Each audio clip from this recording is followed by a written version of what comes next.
Povodom obeležavanja Svetskog dana velnesa, opština Čajetina je na više lokacija na Zlatiboru organizovala Dan zdravlja i velnesa kako bi meštane i turiste inspirisala da probaju razne zdravstvene i velnes aktivnosti koje mogu da im poboljšaju zdravlje, a koje su toga dana besplatne za sve učesnike.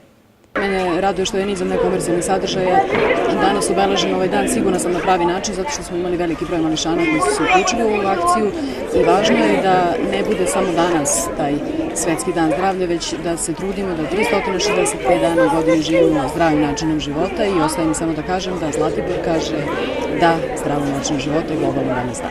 Obeležavanju Svetskog dana velnesa ove godine pridružio se Dino Park i specijalna bolnica Čigota. Organizovana je besplatna radionica za decu i mlade na temu zdravog načina života i zdrave ishrane, a predavanje na ovu temu održala je dijetetičar nutricionista Milica Cvijović. Mi kao kuća koja se bavi pre svega prevencijom gojaznosti i promocijom zdravih stilova života, naravno uključili smo se danas u ovu akciju sa željom da ukažemo na važnost i vežbanja i zdrave ishrane.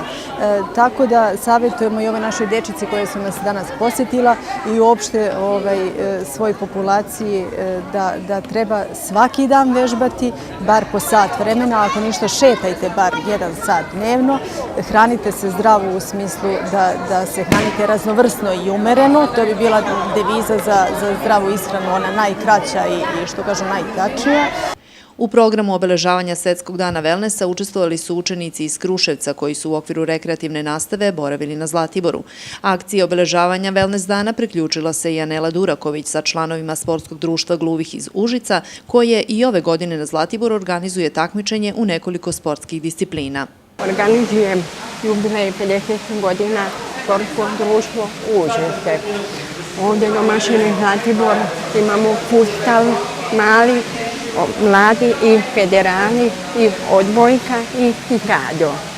Uključili smo se u ovo, ja kažem da.